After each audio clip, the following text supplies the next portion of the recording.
Hello guys, എല്ലാവർക്കും നന്ദൂസ് വ്ളോഗിലേക്ക് സ്വാഗതം. അപ്പോൾ ഇന്നൊരു ബിസി ഡേ ആണ്. അപ്പോൾ രാവിലെ തന്നെ എണീച്ച് പുട്ടാണ് ഇന്ന് ബ്രേക്ക്ഫാസ്റ്റ്. അപ്പോൾ പുട്ടുണ്ടാക്കി, പിന്നെ മീൻകറി, തലേന്നത്തെ മീൻകറി ഉണ്ടായിരുന്നു, അതുകൊണ്ട് കറിയൊന്നും വെച്ചില്ല. പിന്നെ രാവിലെ തന്നെ പോകണം. അപ്പോൾ അതിലിടക്ക് ഞാൻ ഈ ഒരു സാധനം നിങ്ങളെ പരിചയപ്പെടുത്താം. ഇത് നിങ്ങളെ എല്ലാവരുടെയും വീട്ടിലുണ്ടാവുമായിരിക്കും. ചില ആൾക്കാരുടെ വീട്ടിലൊക്കെ ഉണ്ടാവും, ചില ആൾക്കാരുടെ വീട്ടിലുണ്ടാവില്ല. അപ്പോൾ ഇത് കഞ്ഞിക്കലൊന്നും വാങ്ങാൻ താല്പര്യമില്ലാത്ത കൂട്ടർക്ക് വാങ്ങാൻ പറ്റിയ ഒരു നല്ലൊരു ഐറ്റമാണ് ചോറ് വടിക്കുന്നത്. ചോറിൻ്റെ വെള്ളമൊക്കെ ഊറ്റിയതിന് ശേഷം പിന്നെ അരിപ്പ മൂടിയോ അല്ലെങ്കിൽ സാധാരണ മൂടിയോ വെച്ചിട്ട് ഈ സ്റ്റാൻഡിലേക്കൊന്ന് വെച്ച് കൊടുത്താൽ മതി. ഞാൻ റൈസ് കുക്കറിലാണ് ചോറ് വെക്കുന്നത്. അപ്പോൾ ചോറ് വെന്തതിന് ശേഷം നേരെ ഈ സ്റ്റാൻഡിലേക്ക് പിന്നെ വെള്ളമൊക്കെ നല്ലോണം ഊറ്റിയതിന് ശേഷം ഈ സ്റ്റാൻഡിലേക്ക് ഇങ്ങനെ വെച്ച് കൊടുക്കും. നല്ല അടിപൊളി സാധനമാണ്. അങ്ങനെ നമ്മൾ ദേഹത്ത് മറിയോ അങ്ങനെ ഇതൊന്നും ആവില്ല. നല്ല ശ്രദ്ധിച്ചിട്ട് ചെയ്യുക, അത്ര തന്നെ. പിന്നെ അങ്ങോട്ടും ഇങ്ങോട്ടും നീക്കുന്നതിനൊന്നും ഒരു കുഴപ്പമില്ല, നല്ല സൂപ്പറായിട്ട് നിൽക്കും. അപ്പോൾ രാവിലെ തന്നെ പോകണം എന്ന് പറഞ്ഞാൽ എവിടെയാണ് പോകേണ്ടതെന്ന് പറഞ്ഞില്ലല്ലോ. അപ്പോൾ ദീഷുവിന് ഇന്ന് നാട്ടിൽ പോകണം. എന്താ വെച്ചാൽ അവളെ മാർക്ക് ലിസ്റ്റ് കൊടുക്കുന്നുണ്ട്. അപ്പോൾ മാർക്ക് ലിസ്റ്റ് വാങ്ങാൻ വേണ്ടിയിട്ട് പോകണം. അവൾ ഒറ്റക്കാണ് പോകുന്നത്. ആദ്യമായിട്ടാണ് ഇങ്ങനെ ഒറ്റയ്ക്ക് യാത്ര ചെയ്യുന്നത്. മംഗള ട്രെയിനിലാണ് പോകുന്നത്.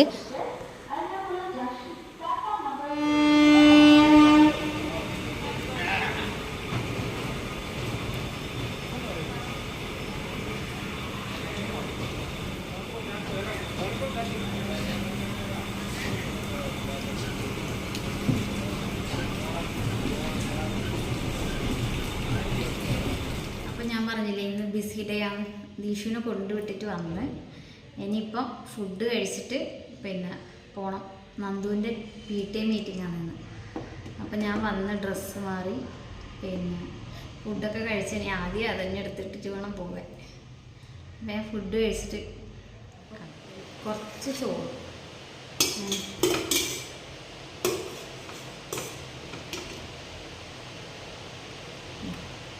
കുറച്ച് ചോറ് എടുത്തിട്ടുണ്ട്, 2 പപ്പടം, 1 മുളക് വാട്ടിയത്, പിന്നെ വെള്ളരിക്ക കറിയാണ്. അപ്പോൾ ഇതെല്ലാം കൂട്ടിയിട്ട് ഞാൻ കഴിക്കട്ടെ. ഓക്കെ. അപ്പോൾ നല്ല മഴയാണ്. നല്ല മഴ പെയ്ത് ചെറുതായിട്ടൊന്ന് ചോർന്നിട്ടുണ്ട്. അപ്പോൾ പോകാമെന്ന് വിചാരിച്ച് 1:30 മീറ്റിംഗ് തുടങ്ങുന്നത്. ഞാൻ 1:15 ഇവിടുന്ന് പോകുന്നത്. കൃത്യസമയത്ത് തന്നെ മീറ്റിംഗ് തുടങ്ങിയിട്ടുണ്ടായിരുന്നു. പിന്നെ മീറ്റിങ്ങിൻ്റെ വീഡിയോ ഒന്നും ഞാൻ എടുത്തിട്ടില്ല. പിന്നെ ഏകദേശം ഒരു 3:30 കഴിയുമ്പോഴത്തേക്ക് മീറ്റിംഗ് കഴിഞ്ഞിരുന്നു. പുതിയ PTA ഭാരവാഹികളൊക്കെ തിരഞ്ഞെടുത്തിട്ടാണ് മീറ്റിംഗ് അവസാനിപ്പിച്ചത്. ഇതാണ് നന്ദുവിൻ്റെ കൂടെ നടന്നു പോകുന്ന 2 കുട്ടികൾ, ത്രിദേവും തൃഷയും. അപ്പോൾ ഇന്നത്തെ വീഡിയോ ഇത്രയേ ഉള്ളൂ. അപ്പോൾ അടുത്ത വീഡിയോ കാണുന്നവരെ ഓക്കെ, ടാറ്റാ, ബൈ.